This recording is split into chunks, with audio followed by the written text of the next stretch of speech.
Welcome to Around Town, featuring what's going on here in the greater Concord area. I'm your host, Dick Patton, and we are ready almost for the 4th of July. And summer here is now, and one of the big things in Concord during the summer, and this gentleman represents the Nevers Band, because for Around Town we have had as our theme song one of the marches that they've played for many years. I think it's the not the Washington Post march, is it?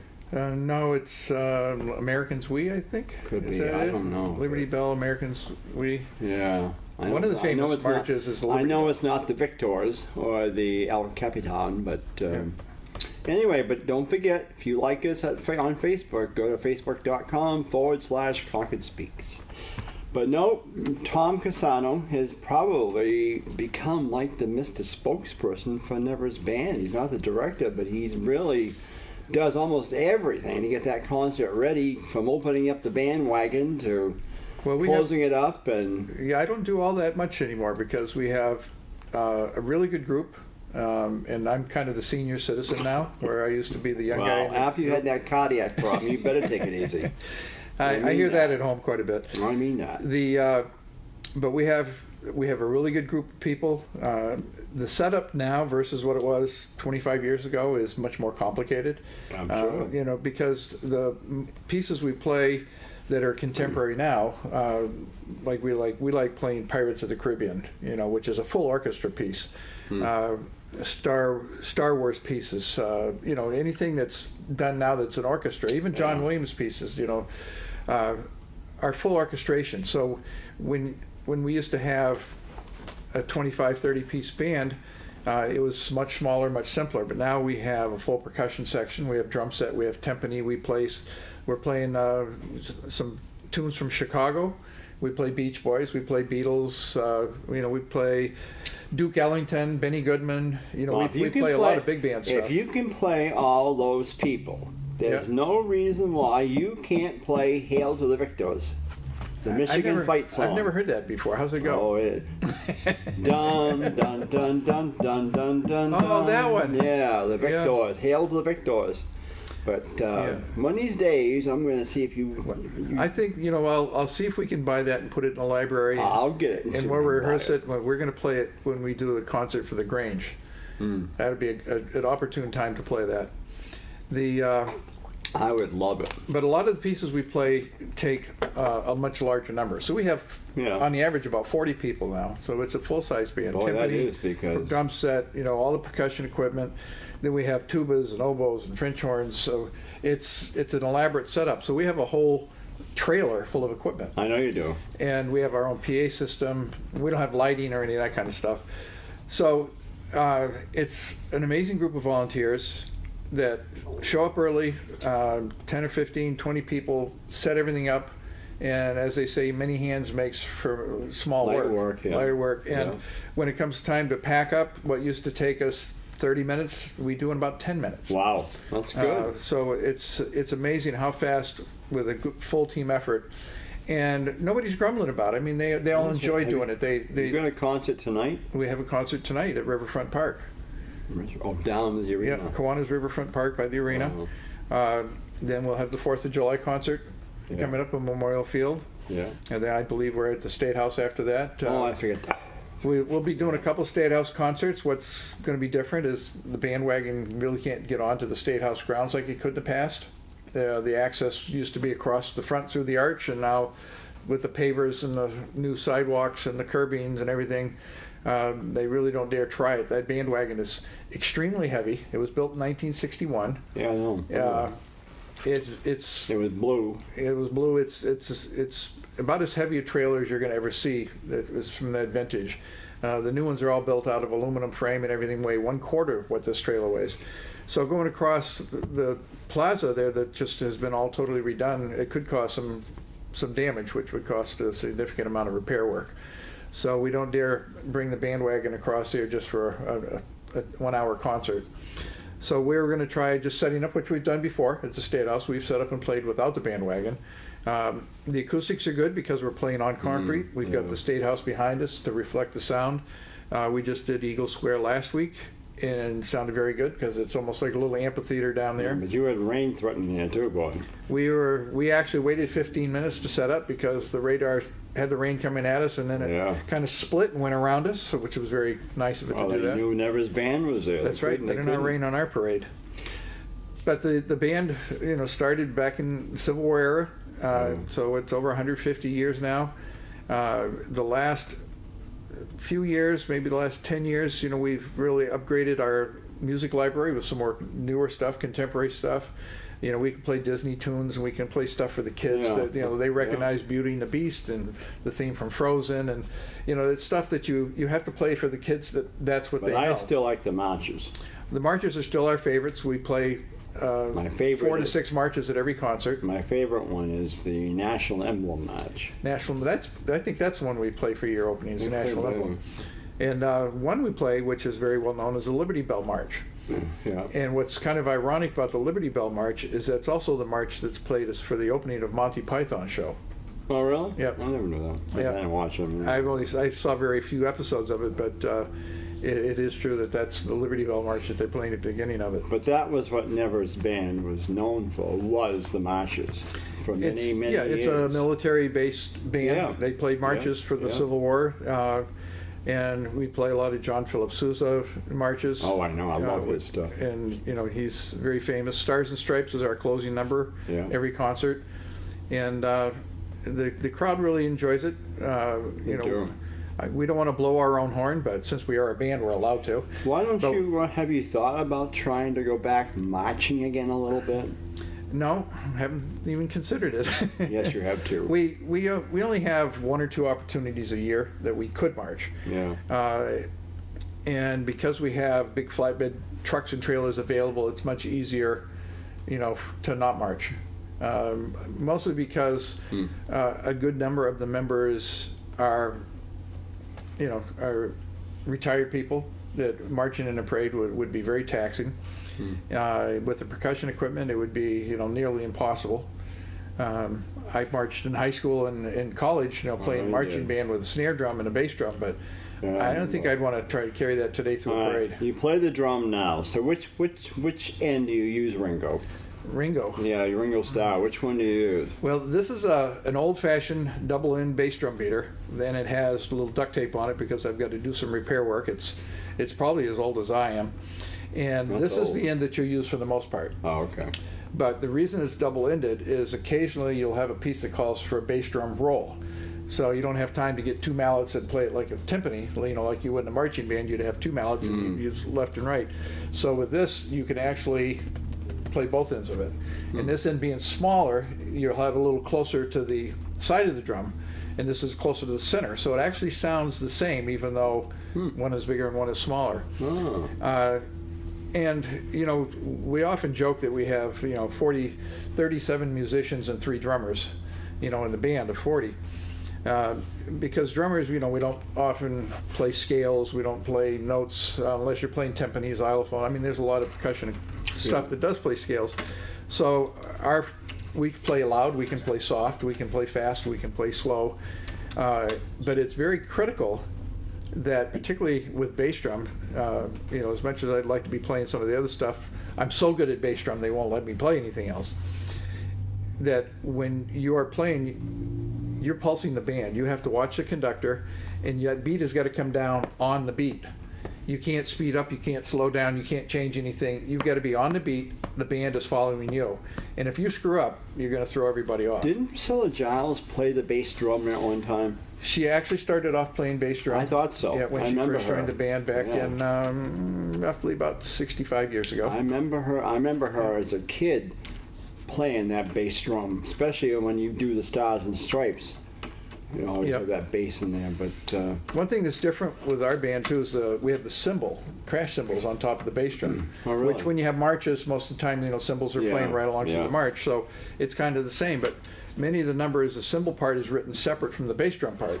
So my left hand is playing one line, and the right hand's playing the other line, and sometimes I'll get the right hand and the left hand mixed up and, play the bass drum beat with the cymbals and vice versa, but I don't let on that I'm making any mistakes, so that way I'm not making any mistakes. And I wanted to be a band member so bad when I was a kid, because I played the accordion, and I just wanted to be a band member, but never was accepted. They just haven't had any accordion parts in the music. Yeah. There's one thing we need to talk about before you continue rambling on about the band itself. The band, I understand, is trying to raise money for new uniforms, right? Yep. So how much does one uniform cost? Now I'm talking about the hat, the shirt, the tie for the men, but the ladies. Yeah, we haven't done the hats, for about 20 or 30 years now, because it just got to be kind of outdated. Because you weren't marching either. And we weren't marching. Yeah. The shirts we wear, have the stripes and have the emblems and stuff on them. The most recent batch of shirts we got, and they're pretty much off the rack shirts that we'd buy and have the stuff sewn on, in the $40 to $50 a shirt. What we ran into, and I have a pair of black pants on because my band pants, which was an old wool uniform pants with the gold stripe, just basically deteriorated. They were from the 60s, so they're almost as old as I am. And they used to wear the blue jackets too, and we right? still have the blue jackets, which we play mostly in the summer. So we played last fall at Deerfield Fair, and it was a cold night, and we wore the jackets. Oh, yeah, I think and we haven't worn those jackets probably 5 years.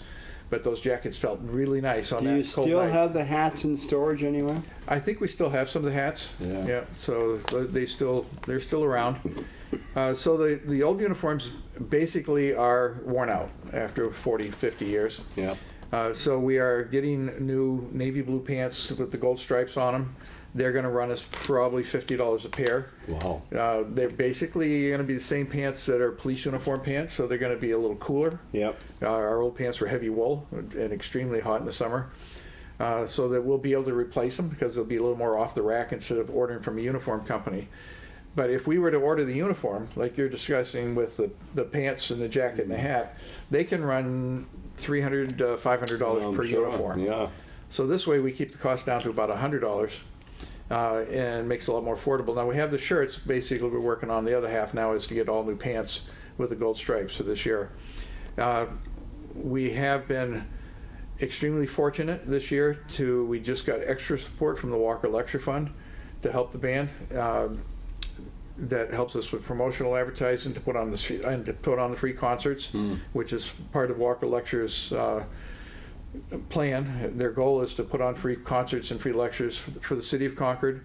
They've supported us every year for a number of years now, and we just couldn't get along without them. We're also a 501c3 nonprofit organization, so we can accept the donations and no money goes out to anything else. So they've increased the amount of money we got this year because they were able to help us out with some of the uniforms. Good. Because when you have to buy 50, even at $50, $60 a piece, it's a $3,000 expense that for a summertime volunteer free band is difficult. Now we are going to be playing the city concerts on Tuesday nights. We'll be playing Hampton Beach again this year. We've played Hampton Beach now for about 4 years. We're invited back every year. We're one of the few bands in all of the state of New Hampshire and part of probably Maine and Massachusetts that's invited back each year to play at Hampton. And again, it's because we are made up of some 40 extremely good musicians and 3 drummers. So the people in the local area that come to hear us are just wowed with how good the band is. And I enjoy it because it used to be we would get towards the end of the season because a lot of the people are music teachers. We don't start much until about the end of May. They get out of school about the middle of June, so then we really have everybody there, and we do the first concert the next week. Well, about the end of July, we would really start to sound good. And this year, at our first concert, we sounded really good. I'm sure you did. So I can't wait to see if it improves even more to go along so that by the time we do Hampton, which is one of our last concerts this season, the band will be pretty spectacular. Yeah. And we hope that people in the Concord area, will come out to the concerts. It's absolutely free. Yeah. Bring the kids. They can run around and play and hoot and holler. And, you know, we do one at Rolfe Park in Pennacook, and the kids can run around on the baseball fields. And it's good to find some activities in Concord that are family activities that are 100% free. You know, it's after dinner usually. We start at 7 o'clock.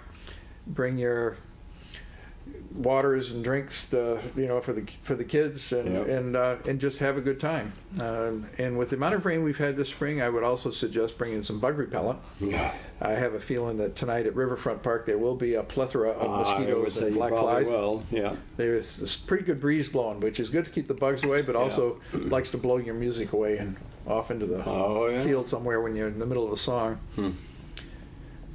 But other than that, we've got a lot of the same musicians that you've become familiar with that are coming back this year. And, who's the conductor? Kevin Swift, who's been the conductor now for about 5 years, 4 or 5 years. He actually lives in Jaffrey, so he drives all the way from Jaffrey for rehearsal and the concerts. And Kevin's been in the band for about 15 years. Wow. Him and his wife, Carrie. Carrie's also in the band. They're both music educators. Kevin's doing a tremendous job, not just as conductor, but as they're the leader of the band. They're in charge of our meetings and coordinating things. We have myself as the business manager, and I do the business part of it. George West is the treasurer, and he's in charge of making sure everything's paid and all the proper filings are done. We have Alan McGlashan, who's been in the band for decades, who's our librarian, and he chases around hundreds of pieces of music.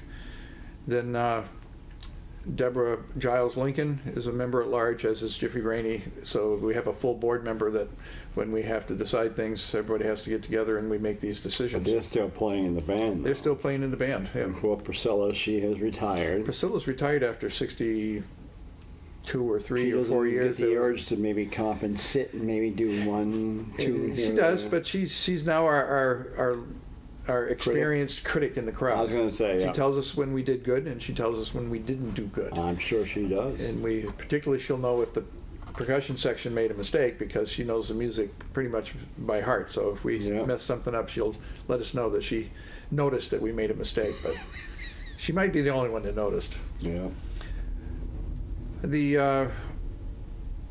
Other than that, what else is happening with the band? We've got the Heights. You remember the date for the July Keach Park? 25th, I believe it is, and at Keach Park, Heights Park there, and we're having our Grange greet, eat, and meet, and everybody's invited at 6 o'clock. Free hot dogs, chips, beverage, and homemade Grange desserts. And I know the band loves to have some desserts too, boy. They enjoy it. I went up there 3 or 4 times for desserts. I know, it's good. I went up before the concert, in the intermission, and after the concert. That's took right. some home. Hey. So I have some for my lunch the next day. That's right. You can eat them. So it's again July 25th on a Tuesday night over there at Keach Park, and come and enjoy a steamed hot dog from Poison Pete, and then and then of course Never's Band at 7.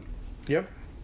And we had about 100 and so on people last year. There was a good crowd. Keach Park is a nice venue. We play over by the Heights Community Center. Yeah, you know, but isn't that going to be under construction this year? Well, we may be near there. We won't be maybe right behind them. When we're over by the swimming pool side, it's very noisy. You know, we compete a lot with the noise on Loudon Road. So when we were over more in the baseball field, and there's plenty of room there. So we've played next to the tennis courts. We've played over by the community center. So we've got a number of options, but we really enjoy playing, with the Grange night, with the free desserts and the free hot dogs. Yeah.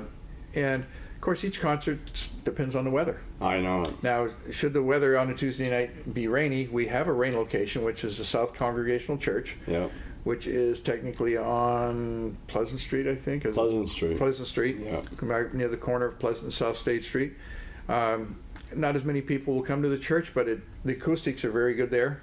It's amazing how much louder it is inside the church versus being outside. We're not competing with motorcycles and airplanes and traffic. So no matter rain or shine, the concerts will go on. And Grange this year again will honor a couple of members of the band when you give me a couple of names, and like we've been doing the last several years. I give you my name every year, but I haven't seen my name come up. Oh, well, we'll have to do that this year. We'll have to do that this year. Maybe if I only give you one name. Yeah, and you'll be the second name. There you go. Yeah, I'll be the second guy in. But I know myself as a kid, man, 4th of July has always been the night to listen to Never's band, and especially when it was on the field down the corner when they used to do the ground displays and all that stuff. But now you're up underneath trees or whatever they have by the flagpole. We're at the base of the incline, by the flagpole. We kind of turned the bandwagon a little bit towards Warren Doan baseball field because a lot of people are over on that side, so we've kind of tilted a little bit that direction. Carl Smith from Capital Audio does all the speakers for that night, which we do 1,000 watts of amplification and big JBL speaker systems that Carl has that he uses commercially. We brought down a lift unit and we put the speakers 30 feet in the air. Yes, I know. Last year we heard it good up back there. Yeah, and the year before we had gone up about 20 feet, and I guess you get so many people there that the sound just doesn't go very far, so we went up 30 feet. And they said they could hear it very clearly on Main Street, as well as South Street all the way to Main Street. They could hear the band play. Huh. Well, that's good. So I guess that was high enough as 30 feet. Now, there's been some confusion over the years. What time are you going to start playing on the 4th of July up there? I haven't actually seen the full schedule of activities. The fireworks, if it's a clear night, the fireworks will go off about 9:15, sometimes as late as 9:30. So we will play up till when the fireworks start. So typically we start at 7:30 to 7:45 range. If it's a cloudy night, we're going to start a little bit earlier because the fireworks are going to go earlier. If it's a clear night, and if they have something going on in front of us, we need 20-30 minutes to set up the chairs and get everything ready to go. Yeah. So, we're hoping for good weather again this year. We've had a very rainy spring to this point. Last Tuesday was our first concert. Could have rained, could have not rained. Tonight it's clear. There's a chance of a scattered shower, but what typically will happen is if the first couple concerts don't get rained out, we almost get no Tuesday rainouts. They used to do the peanut cobbler at the White's Park. They don't do that anymore. I don't think they hold the carnival, do they? I don't know. I haven't seen anything about it. Yeah, probably it's gone.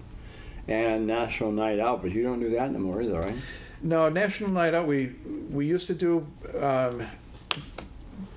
We kind of did it at first to help them get it started, but there's a lot of competing noise down there, so we kind of segregated the band one year over towards I remember that. South Street, and we were really not kind of part of it then. No, I know. So it didn't make sense.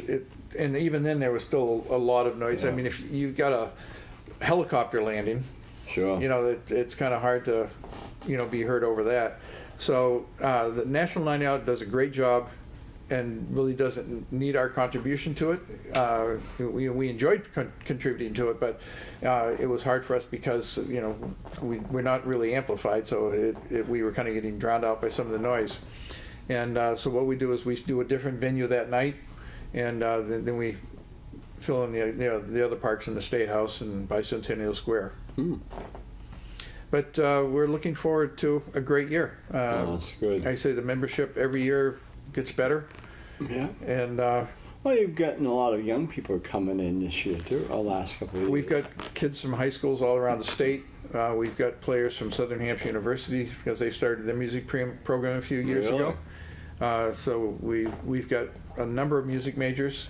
We've got kids who we call them kids, high school students who have started in a year or two of the last couple of years of high school, played with the band, have gone on to be music majors and are now music teachers. So we've played an important role in forming their basis for going on in their careers. I can remember years and years ago, though, you used to do like a double header on the 4th of July, because you'd be up to down to Amherst or... Yeah, I can remember doing a parade in the morning and at some place Lincoln or Amherst, some other place, and then playing a concert. Because I'd see some of the members coming in with red faces and everything. I thought, oh boy, they must have been out in the sun up in wherever they were, but they had been in a parade somewhere. Yeah, people have a busier schedule. It's very hard for us to Yeah. do anything that's a doubleheader. We actually had a couple in the last couple summers. We were playing up in New Durham. It wasn't Wolfboro, it was New Durham. We were playing at Merry Meeting Lake. Oh, yeah. And we played Pittsfield Parade in Yeah. the afternoon, and we did Merry Meeting Lake that evening, so we could drive from Pittsfield right up to Alton. And there was a few hours in between, so we had time to go get something to eat and then go play at Merry Meeting Lake. But it was very taxing, on most of the members. It was Oh, yeah. it was Long a Saturday. Long day if it's hot, too. A lot of them have trouble doing Saturday concerts, so Sunday they were pretty much wiped out. So Yeah. we don't play Merry Meeting Lake anymore, so we'll do the Pittsfield Parade, and then everybody's done by 1 o'clock, and go home and mow the lawn and do all your chores you're supposed to do. Yeah. I know, because Pittsfield tends to be a very hot day over there when I used to work on that parade years ago. Yeah, and you never know what the weather's going to be on middle of July.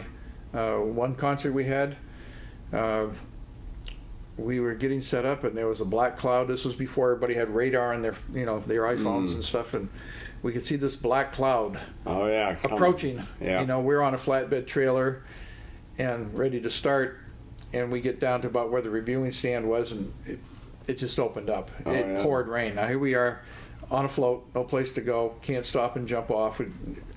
And I didn't realize it because, I've got the bass drum and we've got our equipment but several of the musicians caused several $100 damage to their instruments. Oh, boy. They can't get wet. Yeah. So a year or two later, we were set up again, and the weather was threatening for that day. So I brought a 10 by 20, one of those portable garages, Yeah. and all the materials we needed to set it up. We actually set up on the trailer, got ready to go, and it looked like the rain was going to start. Everybody got off the trailer. We set up the portable garage, put the canvas on it, screwed it down to the trailer, and it was back on it in 15 minutes. Wow. Ready to go. And we stepped off right in time with the parade. We got partway down the parade route, skies opened up, and the people in the front got a little wet because the rain was coming in. And the tent was only 20 feet long, and the trailer is 30 feet long. Well, guess who were the people in the back where they got wet? The percussion people. That's right. So here it is. It's my tent, and I'm the guy that's getting wet. So that didn't work out, but they didn't have a 30-foot tent. So, Yeah. but everybody else stayed dry, so that was important. Oh, that's good. I got a little wet, but I didn't have hundreds of dollars worth of damage to me. So yes, we're expecting it'll be a good summer. Everybody should come out and enjoy the concerts. Yeah. And if you have music that you want to hear, visit us at neversband.org.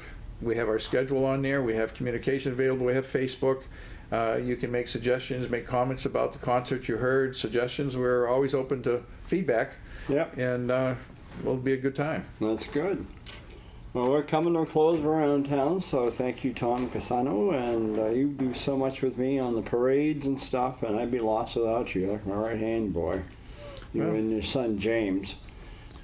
We've had a lot of fun, you and I, over the years of that Christmas parade and stuff. It's And, been 35 or 40 years. oh, God, this is my 46th year coming up. It's got to be close to your 38th year or whatever, because you weren't too far. We moved up to the Heights after the 1977 parade, I think it was, and you joined up right after that. So you've been with me This quite will a be few our years. 39th year then. Yeah, you've been with me quite a long time. So, and every year is different.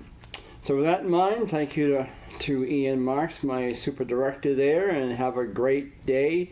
Get ready for the 4th of July. Come out and hear Nevers Band, and don't forget to give them a little donation and enjoy the fine music, and who knows, it may be hailed to the victors. So thanks for joining us. I'm Dick Patton.